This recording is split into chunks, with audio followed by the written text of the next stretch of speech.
hakati üksteisele peale kaebama, võõrvõimule ära andma, üles andma, koputama pärastises keeles.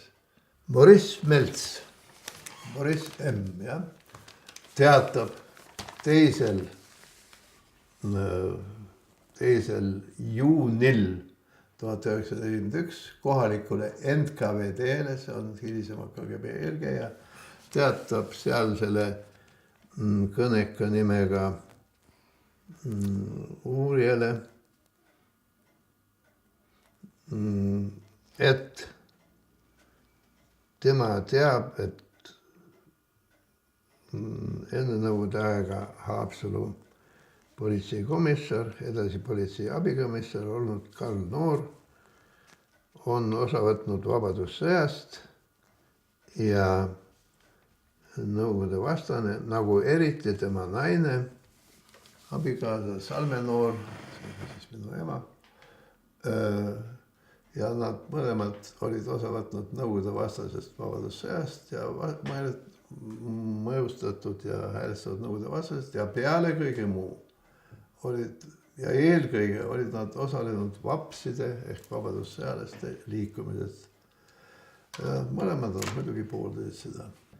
Mu emakene arreteeriti haiglas õena öövalves olles vastu 14. juunit öösel ja rauduskäsi toodi Vaba tänav number 6 asuvad Haapsalu haiglast koju Kalevi tänavale, võeti kääravad maha ja anti aega siis ennast riidesse panna ja võtta mingisugused asjakesed kaasa.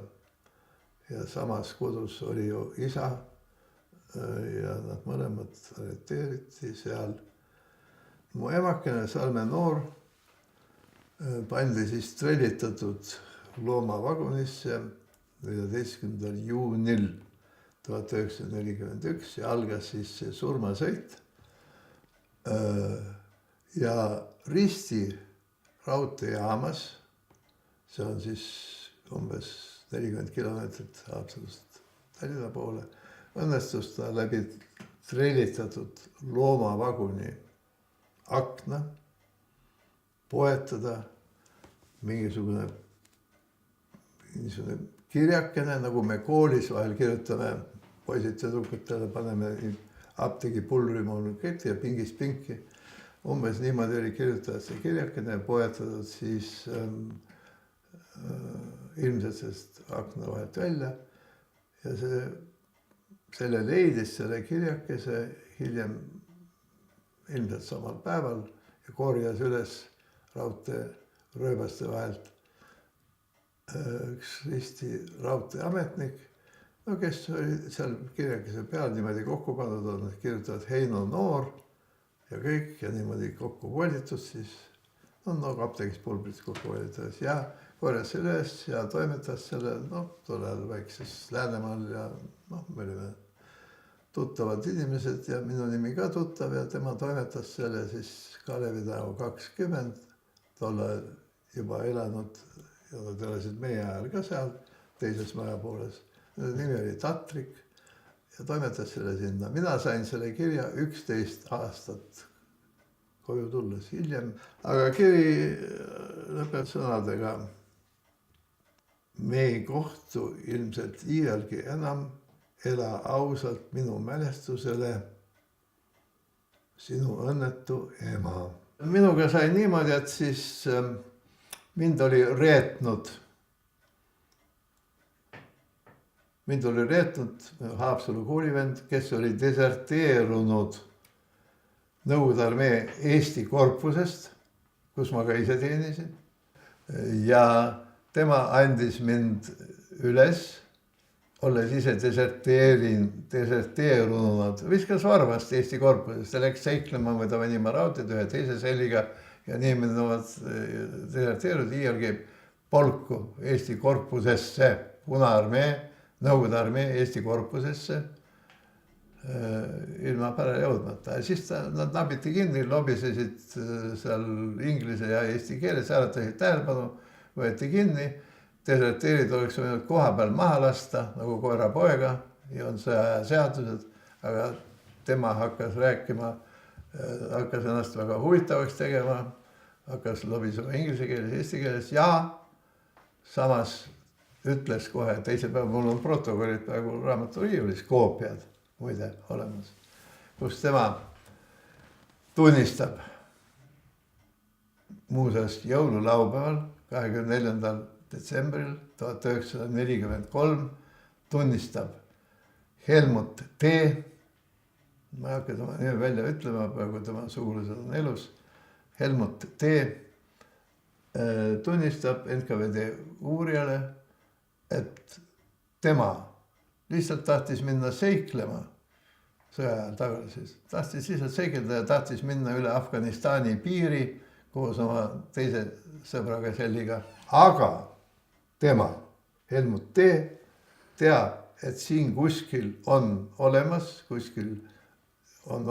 siin mees, kes ka on olnud Nõukogude armees, aga kes tegelikult oleks pidanud ära olema viidud ja küsitud koos vanematega, keda tema kui ise Haapsalu poiss teab hästi ja teab ka seda, et Heino Noor oli mingil kombel kõrvalenud küüdimast, aga ta on nüüd siinsamas. Ta teab seda, me olime koos olnud kutsealused ja koos läksime. Siis umbes kuu aja pärast, mitte umbes, vaid 27. jaanuaril 1944 tulid Nevjanskis asunud Eesti orbude ja vaeslaste ja leidlaste jaoks töötavasse Nevjanski kooli, kus ma sain olla natuke üle 2 kuu, ligi 3 kuud õpetaja ja sinna ilmusid sellel samal ülesandmisel ja pealekaebamisel ilmusid tšekistid, kääravad käes ja püstol teise mehe käes ja viisid mind püstol kuklas, laste silme alt klassist ära ja siis pisteti mind seal NKVD uurimisosakonnas Sverdlovski linnas.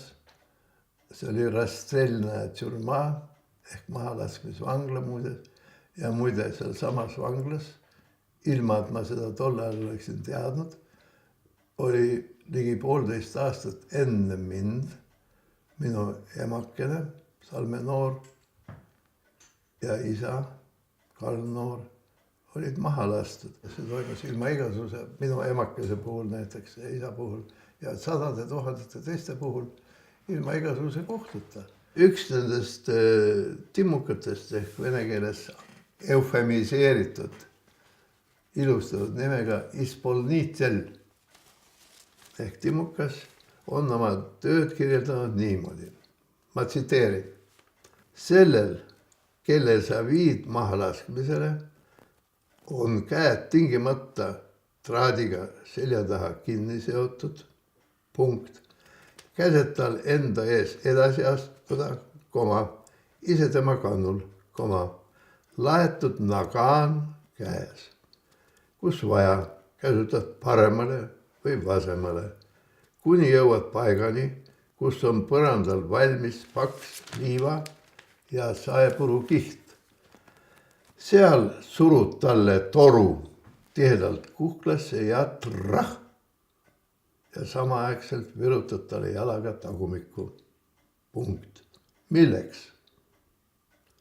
Et verepritsmed ei määriks sinu vormipluusi ja et naine ei peaks seda jälle ja jälle pesema. See oli hiigla suur sisevangla, NKVD, Sverdlovski oblasti sisevangla. Jõudsin Eestisse tagasi aastal 1952 kevadel.